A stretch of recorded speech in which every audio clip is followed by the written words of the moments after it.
I would say they also learned a political lesson. The political lesson was that, as the expression goes, nobody scratches your back except your own fingers, right? And so they learned the lesson about the need for becoming more self sufficient. Therefore, you saw this very concentrated effort on the part of the IRGC to try to produce many of the ammunitions that it needed, because again, understanding that they were subject to all sorts of sanctions, it was not easy to smuggle all these things in. And because they had such a massive plan for, rearming themselves, etc., they invested heavily in this thing. So my point is that if this group of individuals are reluctant to trust intermediaries like the United Nations, for example, right, it is because of the experiences that they think they endured.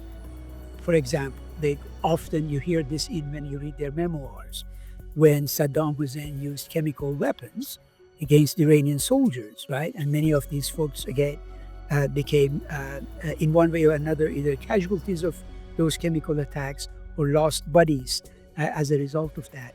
Then, it changed their sense of what is defense, what is offense, right?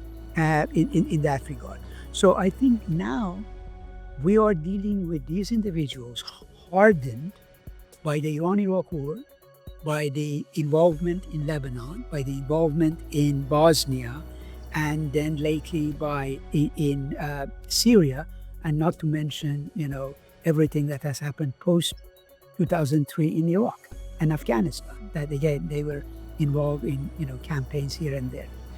So battle-hardened individuals, not necessarily trusting of the outside world, believing that might is right approach, and that, you better push for what you want. I think that's the aggressiveness that we see, and that has been further validated by the elimination of the supreme leader and other, commanders, right, in the Israeli and American air raids.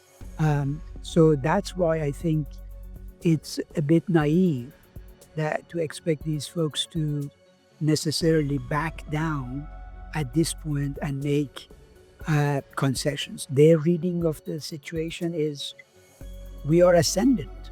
This is our moment, and let's milk it for what it's worth.